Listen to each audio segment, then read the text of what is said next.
By the time I reached the bus stop, my legs were already burning. My backpack bounced against my shoulders as I pushed through the last few steps, breathing so hard my chest hurt. Wait.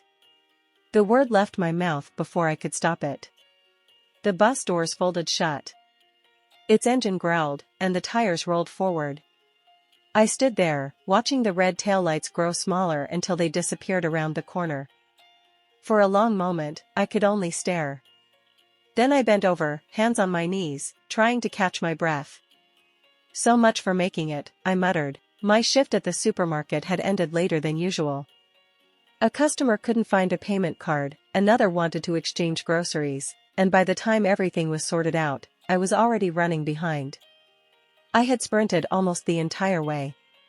It still wasn't enough. The night had settled over the city hours ago. The street wasn't completely empty, but it was quiet enough that every passing car sounded louder than it should. I checked the time on my phone. There was still one more bus. 15 minutes. I let out a small sigh and walked toward the bench beneath the bus stop shelter. That was when I noticed I wasn't alone. A boy stood a few steps away, hands tucked into the pockets of his jacket. He wasn't looking at his phone. He wasn't pacing. He simply stood there, facing the road as though he'd been waiting for a long time. The yellow streetlight above us painted everything in warm colors, making the silence feel softer than it should have. I looked away almost immediately. Staring at strangers wasn't exactly polite. Still, something about him felt familiar. Maybe I'd seen him around campus. Or maybe I hadn't. The university had thousands of students. It wasn't unusual to mistake someone for a familiar face. I sat at the far end of the bench, leaving plenty of space between us. The only sounds were distant traffic, the occasional chirping of insects, and my breathing slowly returning to normal. I leaned back and closed my eyes for just a second. Work had been exhausting. Classes in the morning. Lectures all afternoon, then 5 hours standing behind a cashier until my feet begged for mercy. This had become my routine. Wake up. Study. Work. Catch the bus. Sleep. Then do it all over again. I didn't hate it. I was just tired. A cool breeze drifted through the shelter. I rubbed my hands together and glanced toward the road. Nothing yet. Out of the corner of my eye, I noticed the boy shift his weight slightly. That was it. No phone call. No music. No impatient sigh. He just waited. It made me wonder who he was waiting for.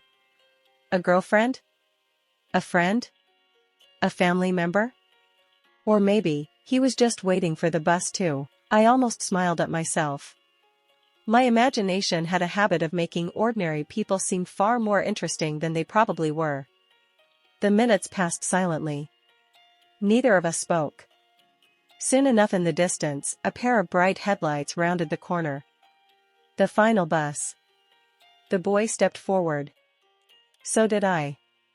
The doors opened with a soft hiss. For the briefest moment, our eyes met. His expression was calm. Mine was probably still recovering from running across half the neighborhood. Without saying a word, we climbed aboard. I took a seat near the window. When I looked outside a moment later, I noticed him sitting several rows ahead. Just another stranger. Or so I thought.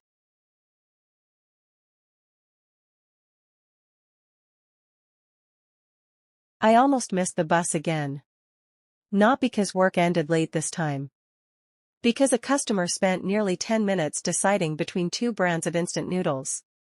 By the time I left the supermarket, the sky had already turned dark. I adjusted my backpack and started walking toward the bus stop. My feet ached. My shoulders ached. Even my eyes felt tired. The only thing I wanted was my bed. The streets were quieter than they had been earlier. Most people were already home eating dinner or getting ready for sleep. I shoved my hands into my jacket pockets and followed the familiar route. When the bus stop finally came into view, I paused my movements in surprise. It was the boy from yesterday. He was standing beneath the same streetlight. Again. He still held same backpack that rested on one shoulder. For some reason, seeing him there in that exact position as previously, I grew a little worried. I wasn't uncomfortable. He just seemed so creepy.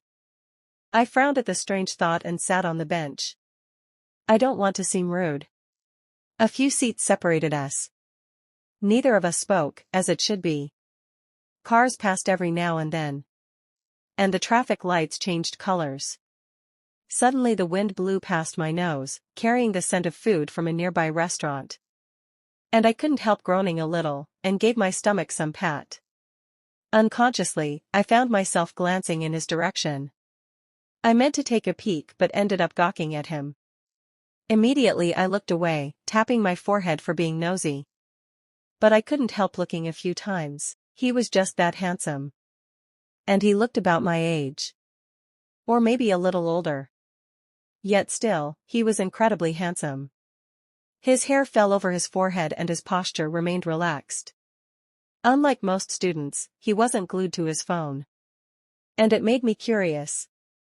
Most people couldn't survive 5 minutes without scrolling through something. Example being myself. If I wasn't so entertained by his looks, I'd probably be scrolling through TikTok or something to kill time. This guy, though, had somehow survived 2 evenings staring at literal nothing. I looked away before he could catch me staring. A minute later, I pulled out my own phone. The screen lit up with messages from my coursemates. Same news about group assignment, lecture notes, and exam reminders. I sighed. University students spend half their lives studying and the other half worrying about studying. The bus was arriving too late. And I was beginning to grow restless. 5 minutes. Then 7, then 10. I leaned back against the bench and outstretched my legs carelessly. I was tired and bored. But when I looked at the boy again, I realized the boy was reading. I raised a brow. When did he move? A small book rested in his hands as his eyes darted around to read. That surprised me. I couldn't remember the last time I'd seen someone carrying an actual book instead of reading on a screen. The corners of the pages looked worn. Whatever it was, he's probably read it more than once. For some reason I find his every being strange. Yet peaceful. Soon eventually the bus arrived. People stepped forward. I joined the line. Suddenly, the book slipped from the boy's hand and fell to the ground. The sound wasn't loud, but I turned to look. I just happened to be inches away from the books, so I bent down and picked it up. But almost simultaneously, he did the same and our fingers just happened to touch each other. He jerked away immediately as if he'd just touched a virus. I blinked confused yet ended up picking the book and outstretched it to him. He looked at me like I was some sort of alien and it left me confused.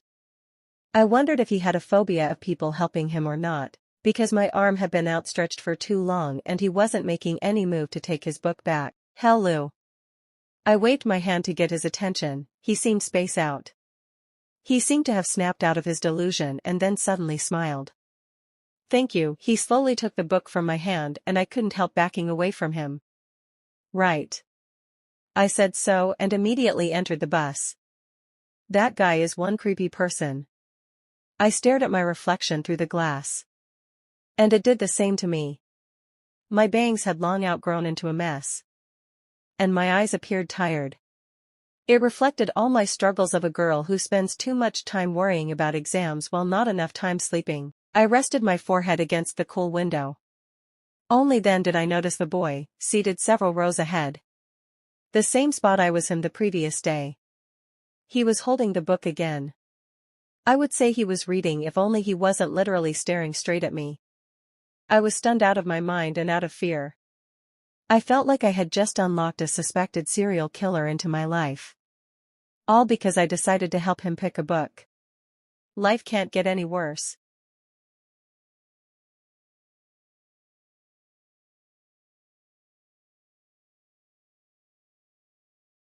Thanks for watching. We will be right back.